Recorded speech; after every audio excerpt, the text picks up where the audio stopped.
Eu quero compartilhar com você uma palavra que está em 1 Samuel 10:1. Nós queremos continuar esse tema que está permeando todo o mês de junho, que é comum unidade, seja singular, mas viva no plural. Amém? Antes de tudo, eu queria te dizer que dias 29 e 30, no próximo domingo, nós vamos já anunciar aqui, dia 29 e 30 de julho, mês 7, nós teremos uma grande festa aqui. Será o aniversário da comunidade cristã, são 13 anos, amém? E nós vamos fazer uma grande festa, vamos começar a mexer na estrutura aqui, porque nós queremos de fato, sabe, um ambiente alegre. Às vezes as pessoas perguntam, por que tanta luz, por que fumaça, por que telão?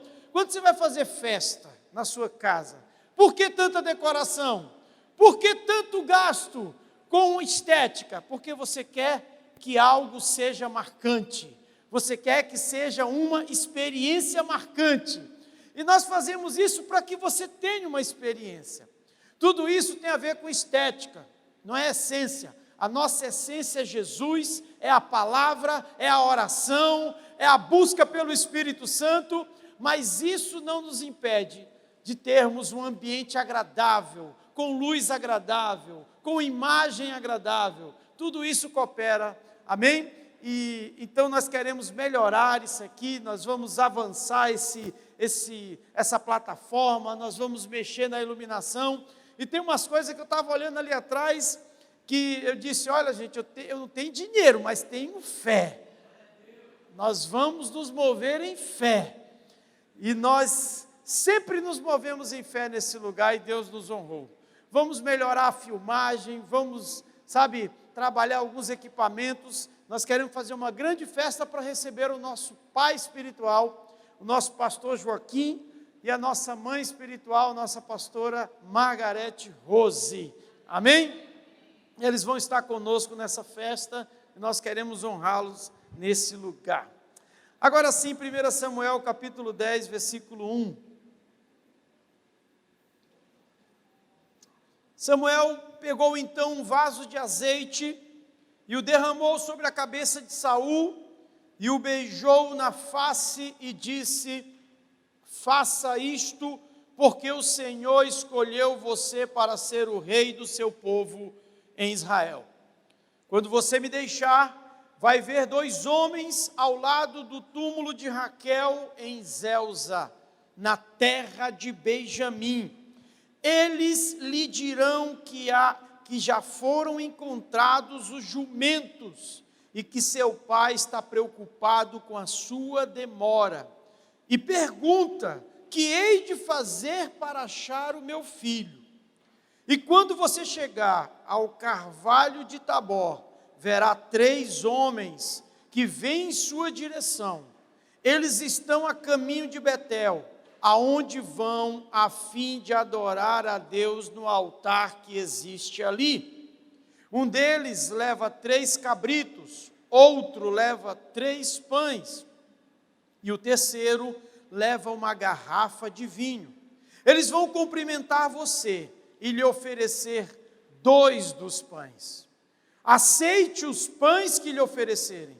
Depois disso você irá a Gibeá Elohim, também conhecido como Monte de Deus, onde está a tropa dos filisteus que guarda a cidade. Ao chegar lá, você encontrará um grupo de profetas descendo do monte. Eles vêm tocando saltérios, tambores, flautas e harpas, e também profetizam. Nesse momento, o Espírito do Senhor virá poderosamente sobre você. Quem pode dizer glória a Deus? E você profetizará com eles, e se sentirá uma pessoa diferente, e agirá como uma pessoa diferente. Desse momento em diante, as decisões que você tomar devem estar sempre de acordo com o que pareça melhor, segundo as circunstâncias, pois o Senhor guiará você. Amém? Eu gosto muito dessa passagem, eu me identifico muito com essa passagem. Ela fala de uma jornada relacional. Mas antes, eu queria pedir tua permissão para contar 2 histórias, bem curtas, ilustrativas, porém, histórias que contêm um fundo moral e bíblico para a nossa vida. A primeira fala de um viajante que se aproximava de uma grande cidade. Ele encontra então um velhinho à beira da estrada. E ele pergunta para aquele velhinho: como são as pessoas desta cidade? O velhinho responde com uma pergunta: como eram as pessoas do lugar de onde você veio? Aquele homem então responde: horríveis, nada confiáveis, detestáveis em todos os sentidos. Então o velhinho disse àquele homem: você verá a mesma coisa nessa cidade. Dias depois, outro viajante também encontrou aquele velhinho e perguntou a mesma coisa: como são os moradores dessa cidade? E o velhinho, mais uma vez, respondeu com uma pergunta: como eram os moradores da cidade de onde você veio? Aquele homem disse: eram pessoas boas, honestas, trabalhadoras, generosas. Fiquei triste porque saí de lá. Então o velhinho respondeu: é exatamente o que você verá nas pessoas desta cidade. A lição aqui, queridos, é a seguinte: a maneira como as pessoas veem as outras é, na verdade, um reflexo delas mesmas. A segunda história fala de uma peça que os netinhos pregaram em um avô, que estava dormindo no sofá. Eles pegaram um pedaço de queijo fedorento, apodrecido, e passaram no bigode do avô. Quando ele acordou, ele disse: nossa, alguma coisa por aqui está fedendo. Levantou-se, andou pela sala, pela cozinha, pelos quartos e disse: aqui também, em todos esses lugares está fedendo. Decidiu sair de casa, respirar um ar puro, e quando ele inspirou fundo, ele disse: meu Deus, o mundo inteiro está fedendo. A segunda lição que eu quero que você aprenda: para alguém que vive com um queijo fedorento debaixo do nariz, tudo cheira mal. Sabe, essas histórias é para você se identificar com aquilo que queremos mostrar nessa noite. A primeira aponta para as pessoas, a segunda aponta para as circunstâncias e lugares. Isso mostra que podemos estar olhando para as pessoas e circunstâncias e as definindo por uma perspectiva exclusivamente pessoal. Essa perspectiva pessoal nos levará a procurar lugares, relacionamentos que satisfaçam as nossas exigências e as nossas condições. Eu quero te dizer uma coisa: se você é assim, se você conhece alguém assim, entenda que você nunca encontrará um lugar adequado para você viver. Você sempre estará definindo as pessoas e as coisas pelas suas lentes, pelo seu ângulo, pelas suas perspectivas. Sabe, viver em comunidade é viver em uma comum unidade. E é saber que você não vai encontrar um lugar de pessoas perfeitas, mas vai encontrar um lugar onde pessoas estão se aperfeiçoando. E esse lugar é a igreja. Amém? A pessoa que está do seu lado, direito e esquerdo, não são perfeitas, mas estão no mesmo lugar que você, se aperfeiçoando. E essa é uma mensagem para desiludir você, para tirar você de uma ilusão de que você vai encontrar um lugar com as suas medidas, com os seus padrões e com as suas formatações. Sinto muito em dizer que esse lugar você não vai encontrar na terra. e talvez nem encontre no céu. Porque de fato você está colocando uma exigência que nem você consegue cumprir. O evangelista e saudoso Billy Graham dizia assim: se você encontrar um lugar perfeito, não entre nele, porque você vai estragar. Onde há um ser humano, não haverá um lugar perfeito. Pode ter certeza disso, porque nós somos imperfeitos. No hall de entrada da igreja Angelim Teresina, que eu estive pregando no domingo passado, tem uma inscrição que diz assim: proibida a entrada de pessoas perfeitas. Estou até pensando em botar ali. Proibida a entrada de pessoas perfeitas. Porque de fato esse não é um lugar para pessoas perfeitas.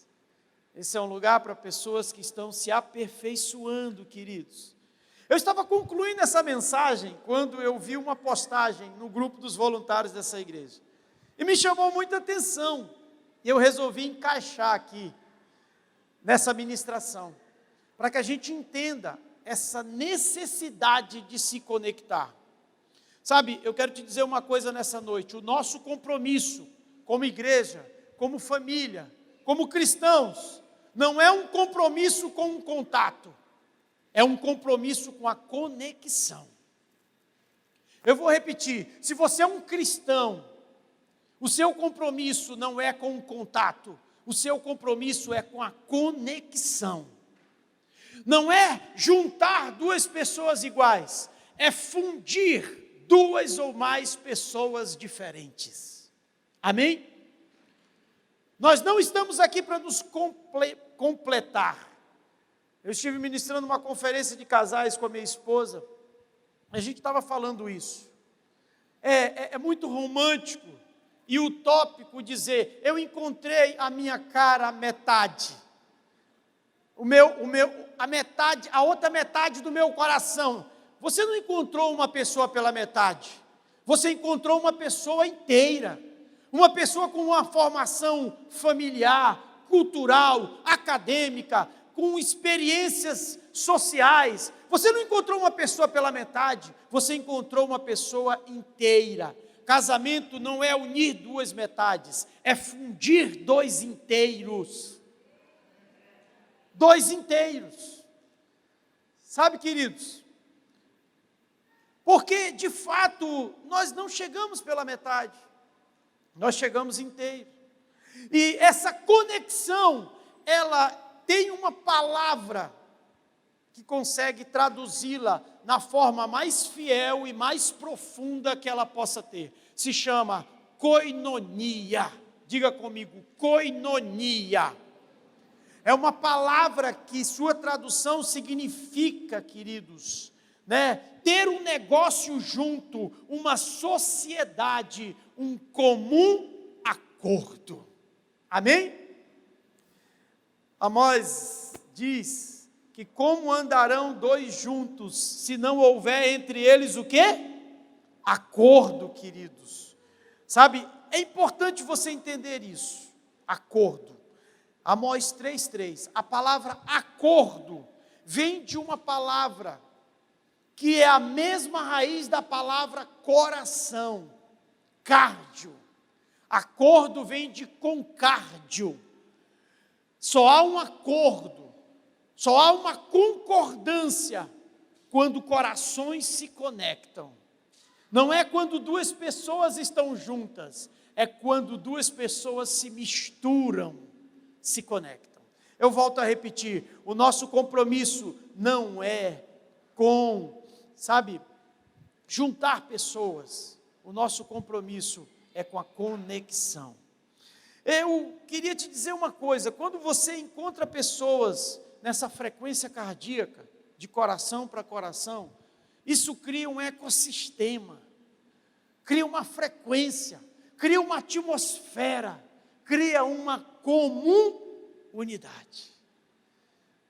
Quando duas pessoas operam na mesma frequência, elas vão se conectar. O texto nos ensina, através de Samuel e de Saul, que há uma jornada. uma jornada para se conectar. O profeta disse a Saul: olha, agora você é rei, mas você precisa se conectar com pessoas. Então você vai para uma jornada, você vai encontrar um grupo com 2 pessoas, depois você vai encontrar um grupo com 3 pessoas, e depois você vai encontrar um grupo de profetas. O seu objetivo não é parar no primeiro grupo, é passar pelo primeiro grupo. Não é parar no segundo grupo, é passar pelo segundo grupo.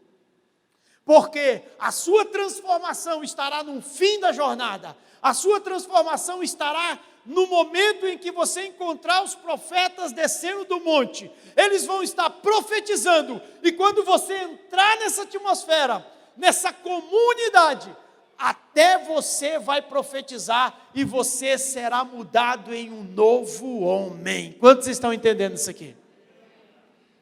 Existe um lugar te esperando. Eu falei isso, até colocaram no Rios, no meu Instagram. Eu falei isso domingo passado.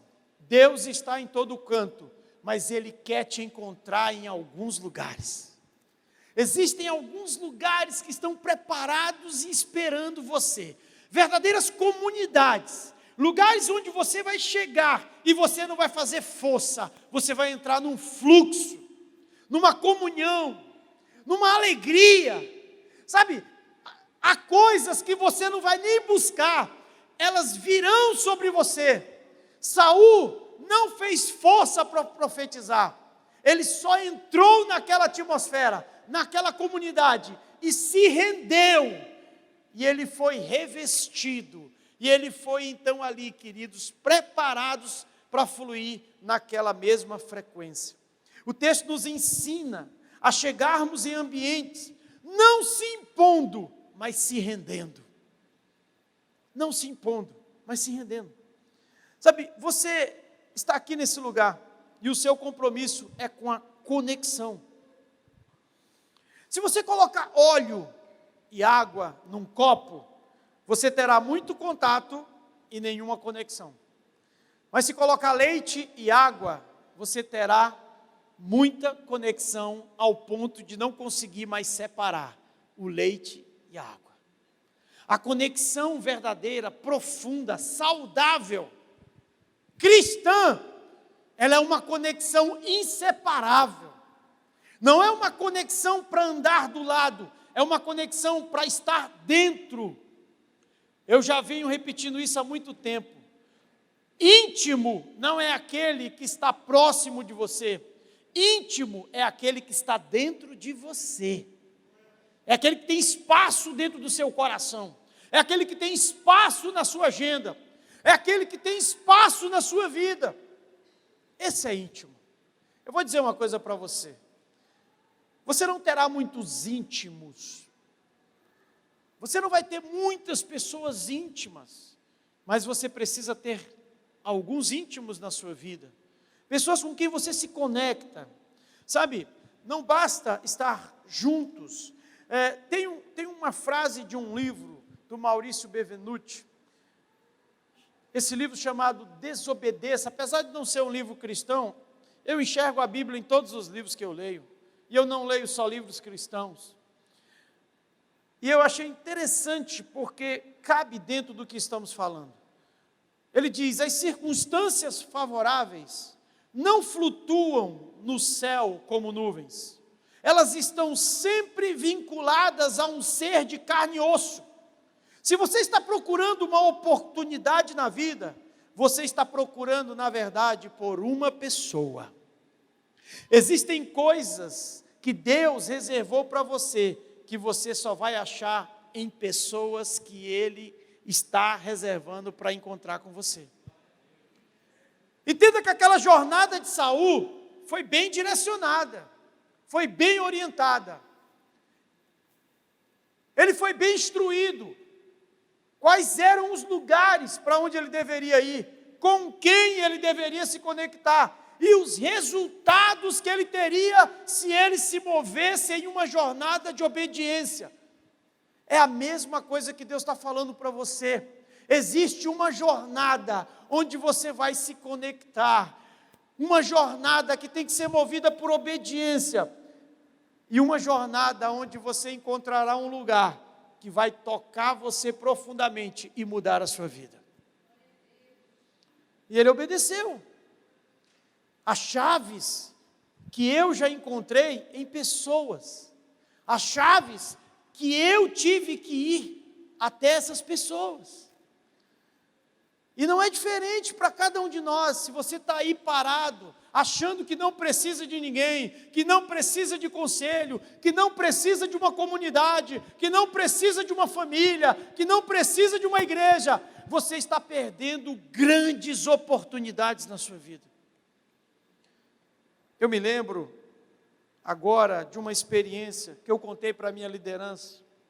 Antes da pandemia, eu estava lendo um livro, e havia um prefácio de uma pastora, muito conhecida no Brasil e fora do Brasil, Stacy Campbell.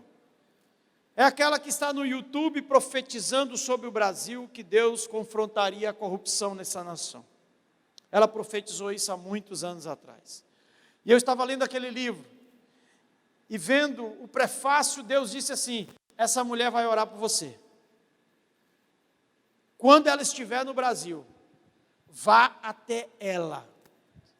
Eu disse: meu Deus, há muito tempo atrás, se eu ouvisse isso, eu dizia que é a voz da minha mente, porque eu me achava tão autossuficiente, mesmo estando na igreja, que eu acreditava que eu não precisaria sair de onde eu estou para receber alguma coisa, em um congresso, em uma conferência, em conselhos com pessoas, e eu perdi muitas oportunidades. Hoje eu não perco mais.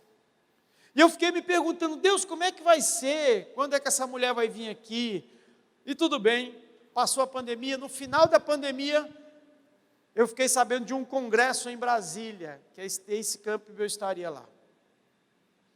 E aí, queridos, eu busquei todas as informações, mas fiquei sabendo por uma pastora, a pastora Flávia Reis, que ela não viria, seria online. E aí eu disse: não, online não dá, como é que ela vai orar por mim online?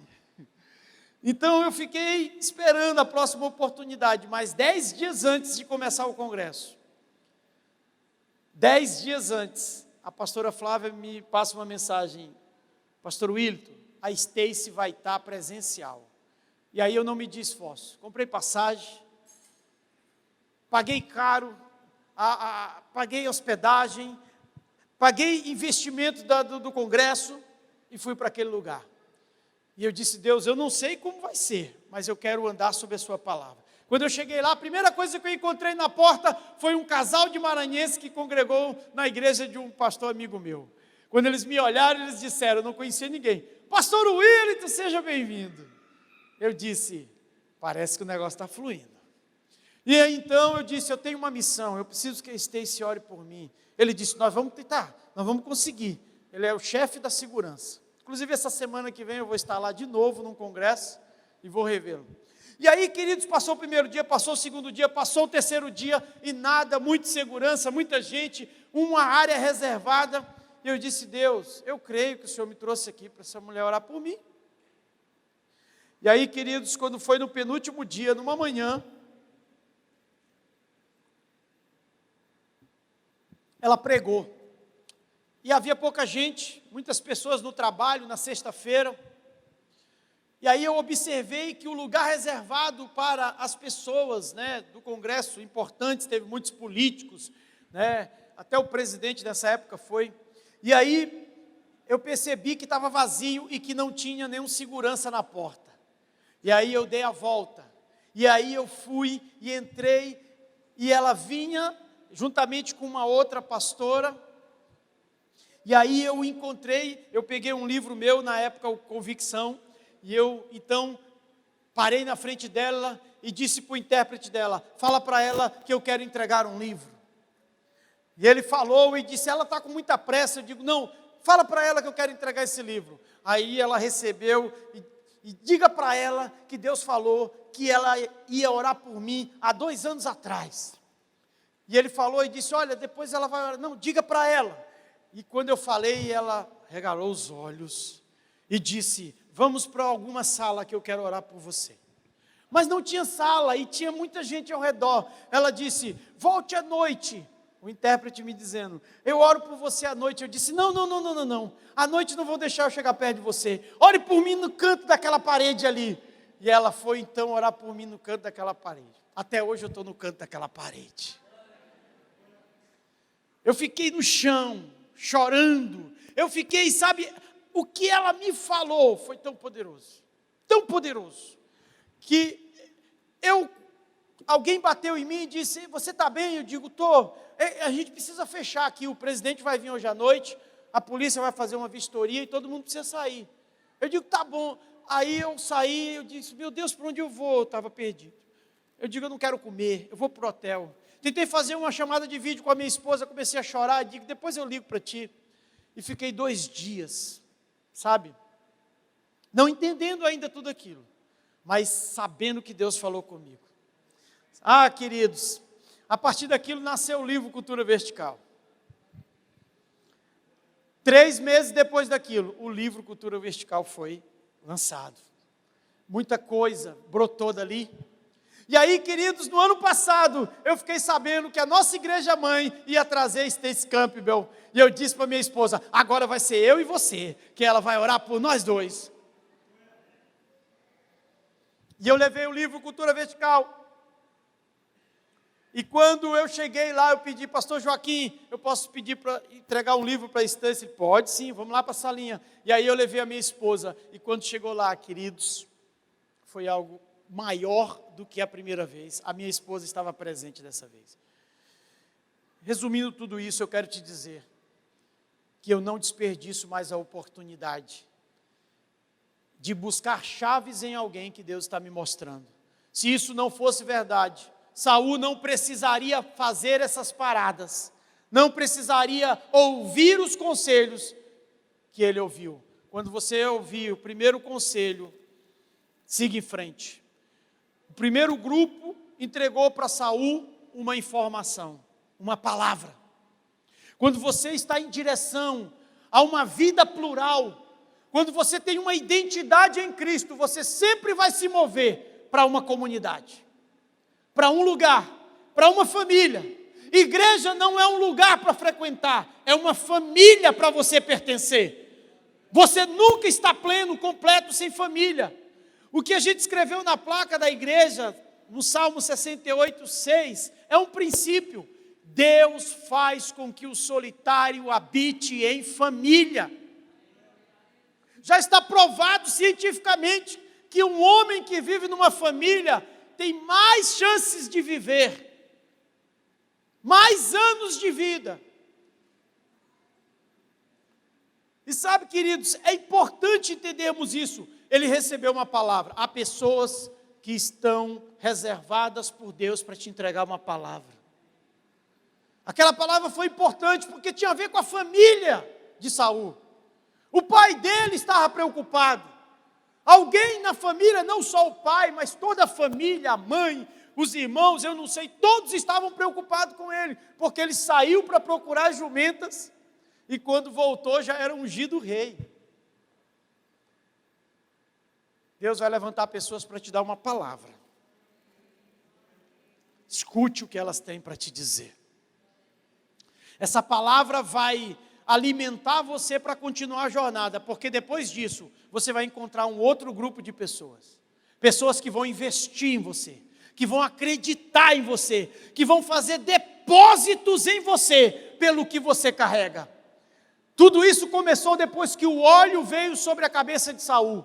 A unção, o chamado, o propósito estava nele e por isso ele se moveu. Todas as vezes que Deus chama uma pessoa, não é para ficar parado, é para se mover.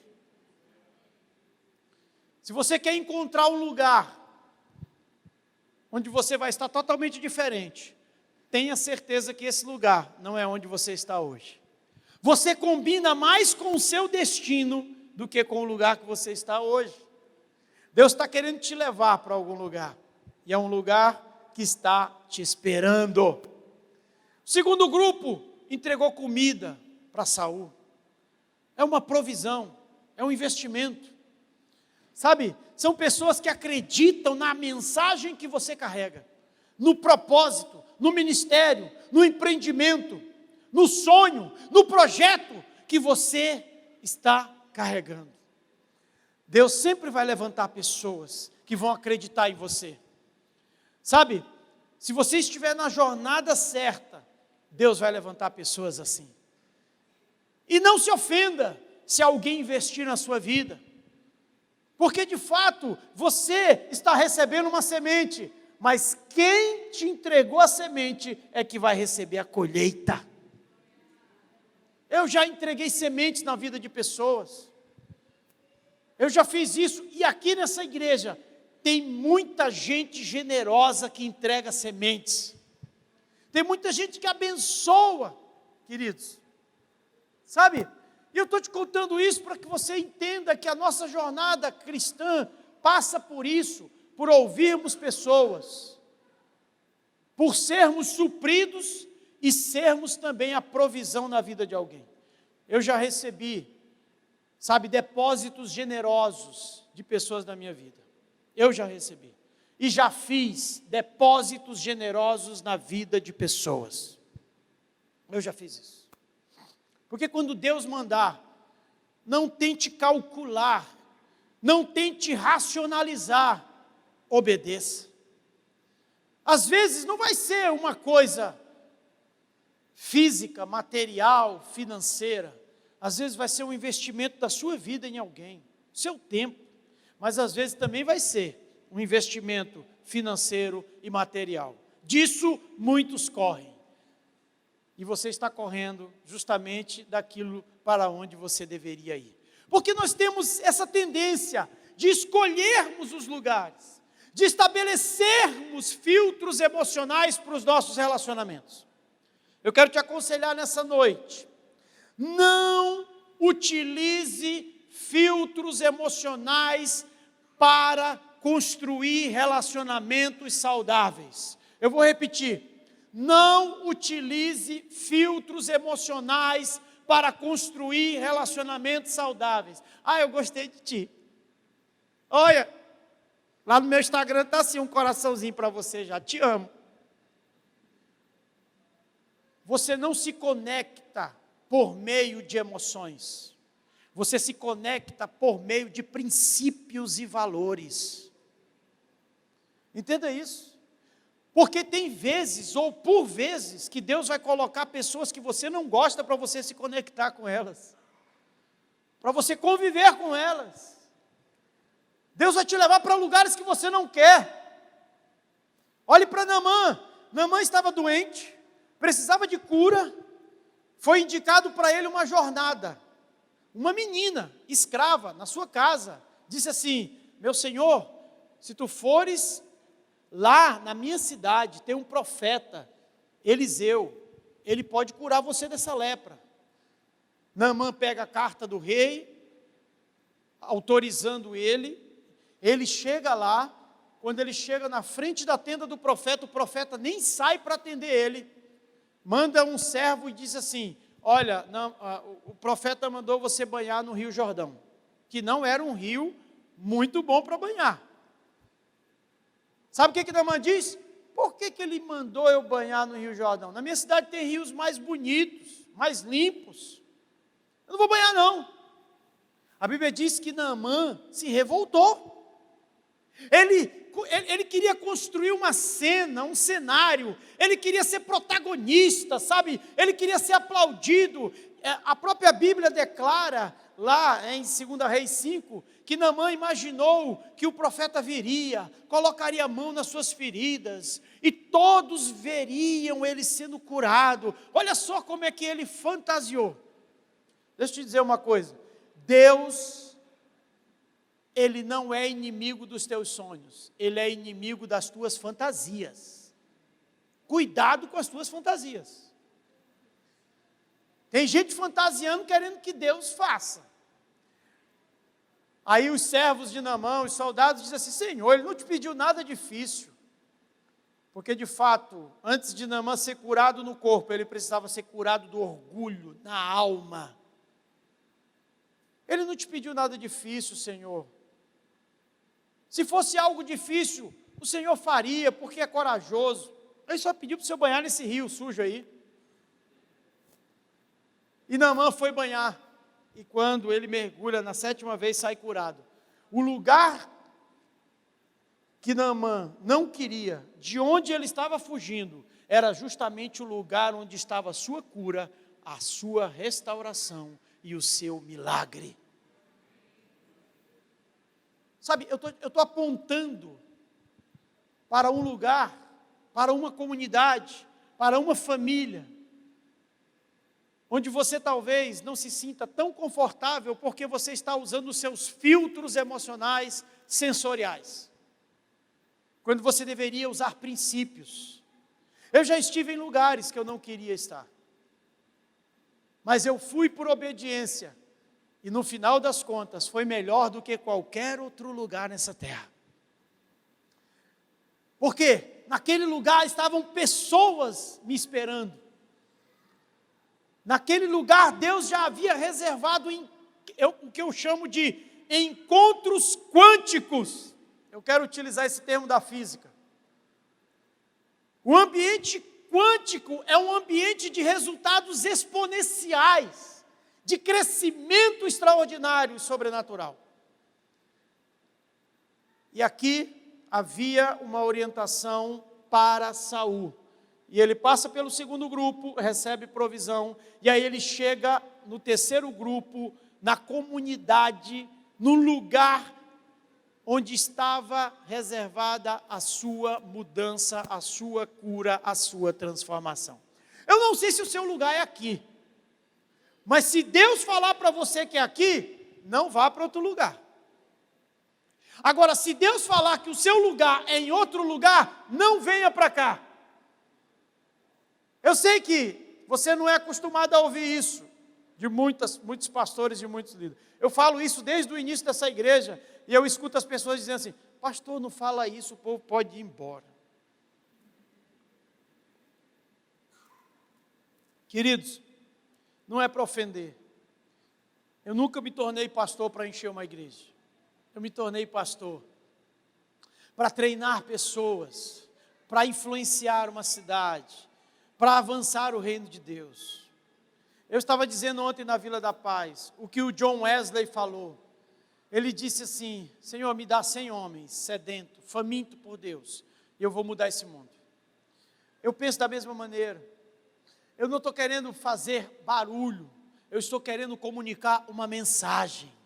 E a mensagem precisa ser clara, precisa de treinamento, precisa de confronto, precisa de aperfeiçoamento. A Bíblia diz que como um ferro com ferro se afia, assim um amigo faz com o outro.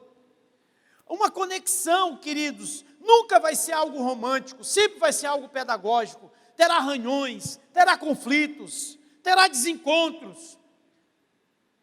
Mas com certeza isso vai tornar a amizade, o companheirismo mais forte. E por último, ele chega naquele lugar, naquela comunidade de homens que vinham descendo do monte de Deus, cantando, saltando, exaltando a Deus, uma comunidade. E ele entra no meio daquelas pessoas. E a Bíblia diz que ele começa a espelhar a atmosfera, a espelhar as atitudes, a espelhar os comportamentos. Ei, se você decidir entrar num lugar, espelhe esse lugar. Seja um reflexo desse lugar. Viva os bastidores desse lugar. É por isso que eu te convido nessa noite a decidir qual é a comunidade, qual é a tribo, qual é a nação que você pertence. Você não pode viver isolado. John Maxwell diz assim: o número 1 é muito pouco para a grandeza. Você precisa ser singular, precisa ser original, precisa ser autêntico, precisa ter uma identidade, mas precisa viver no plural, numa família, numa comunidade, numa cidade. Já está cientificamente comprovado que se você se isolar, você vai enlouquecer.